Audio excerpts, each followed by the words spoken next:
బలహీన వర్గాల పట్ల ఈ రాష్ట్ర ప్రభుత్వానికి ఉన్నటువంటి నిబద్ధత, చిత్తశుద్ధి అని కూడా ఈ సందర్భంగా మీ అందరికీ నేను మనవి చేస్తూ ఉన్నాను. సర్దార్ పాపన్న గౌడ్ గారి జయంతి ఉత్సవాలు జరుపుకునే సందర్భంలో మనమందరం ఈరోజు రవీంద్ర భారతిలో సమావేశమై వారి గొప్పతనం గురించి, వారు చేసినటువంటి సాహస కృత్యాల గురించి, వారు సాధించిన విజయాల గురించి మాట్లాడుకుంటున్నాం. ఇవన్నీ ఎందుకు మాట్లాడుకుంటున్నాం అంటే, బలహీన వర్గాలుగా ఉన్నాం కదా, మనం ఏమీ సాధించలేమేమో అనేటువంటి ఆత్మన్యూనతా భావంలో ఉన్నటువంటి బలహీన వర్గాలందరికీ అలా కాదు, ఎన్ని ఇబ్బందులున్నా, పరిస్థితులు సహకరించకపోయినా, ఆర్థిక వ్యవస్థ అనుకూలంగా లేకపోయినా, రకరకాల ఇబ్బందులున్నా, చిత్తశుద్ధి సంకల్ప బలం ఉంటే సాధించవచ్చు అని చెప్పి చూపించినటువంటి సర్వాయి పాపన్న గారి జీవితం మనందరికీ ఆదర్శంగా ఉండాలని చెప్పి ఈరోజు ఈ కార్యక్రమాన్ని జరుపుకుంటున్నాం. ఇది స్ఫూర్తిదాయకంగా ఈ రాష్ట్రంలో ఉన్నటువంటి బలహీన వర్గాలందరికీ ఒక సందేశాన్ని ఇచ్చే కార్యక్రమంగా ఉండాలనేటువంటి ఆలోచనతో రాష్ట్ర ప్రభుత్వం ఈరోజు ఈ కార్యక్రమాన్ని జరుపుతూ ఇక్కడ మనం అందరం ఏర్పాటు చేసుకున్నాం. పాపన్న గౌడ్ గారికి సంబంధించి అధికారికంగా మనం ఈరోజు ఈ కార్యక్రమం జరుపుకోవటమే కాకుండా ఇంకా భవిష్యత్ తరాల వారికి కూడా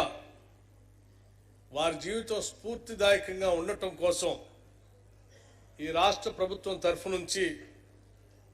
వారు పుట్టినటువంటి సర్వాయిపేట విలేజ్, ఆ గ్రామం నుంచి మొదలు పెడితే పక్కన ఉన్నటువంటి కిలా షాపూరు ప్రాంతాలని కూడా పెద్ద ఎత్తున అభివృద్ధి పరచడానికి ఒక టూరిజం సెంటర్ లాగా దాన్ని అభివృద్ధి పరిస్తే కేవలం రాష్ట్రంలో ఉన్నటువంటి ప్రజలే కాదు, దేశవ్యాప్తంగా ఉన్నటువంటి ప్రజలు కూడా అక్కడికి వచ్చి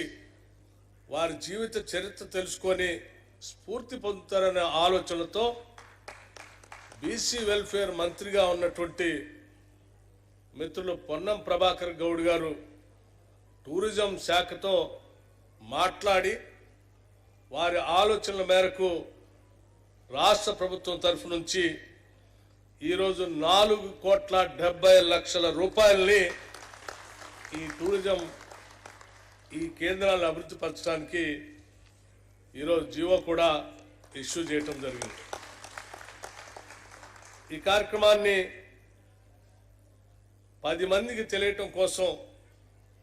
ప్రభుత్వంలో బాధ్యతాయుతమైనటువంటి పదవిలో ఉన్నటువంటి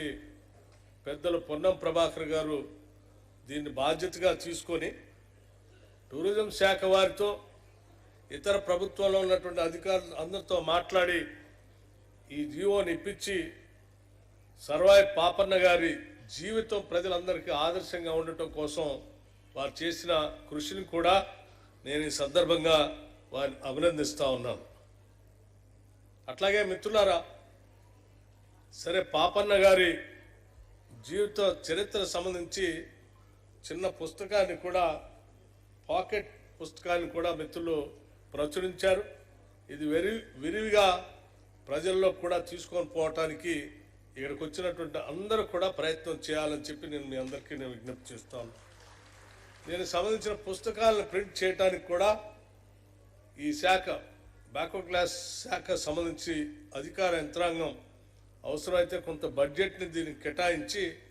ఇంకా పెద్ద ఎత్తున పుస్తకాలు ప్రచురించి ప్రతి గ్రామానికి పంపిణీ చేసే కార్యక్రమాన్ని కూడా చేయవలసిందిగా చెప్తా ఉన్నాను. ఎందుకంటే ఇందులో వారి చరిత్ర చదివితే చాలా విషయాలు మనందరికి తెలుస్తాయి. ఎక్కడో జమీందార్ దగ్గర మారు వేషంలో వెళ్ళి కూలీనాలు చేసుకుంటూ అక్కడ ఉన్నటువంటి ప్రజలందరినీ సమాయత్తం చేసుకొని చిన్న సైన్యంలాగా తయారు చేసుకునే కార్యక్రమంలో భాగంగా అక్కడ పోయే ముందు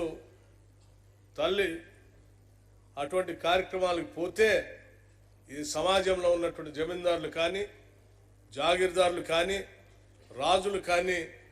మిమ్మల్ని ఇబ్బంది పెడతారు, గాడి తప్పితే బతికే సమస్య పెద్ద పోరాట సమస్యగా మారిపోయి జీవించడమే కష్టం అవుతుందని తల్లి చెప్తే కూడా వినకుండా తను అనుకున్న లక్ష్యాన్ని చేరటం కోసం ఒక జమీందారు దగ్గర మారువేషంలో వెళ్ళి అక్కడ ఉన్నటువంటి కొద్దిమంది స్నేహితులను అందరిని కూడా పోగేసుకొని వారందరినీ సమాయత్తం చేసుకొని ముందుకు పోతున్న క్రమంలో విషయం తెలిసిన తర్వాత అక్కడ ఉన్నటువంటి భూస్వాములు వీరి రహస్య సమాచారాన్ని జమీందారుకి ఇస్తే జమీందారు ఆయనతో పాటు అక్కడ ఉన్నటువంటి వాళ్ళందరినీ కూడా బంధిస్తే సహజంగా బందికానాలో ఉన్నటువంటి వాళ్ళు తన ధైర్యాన్ని కోల్పోయి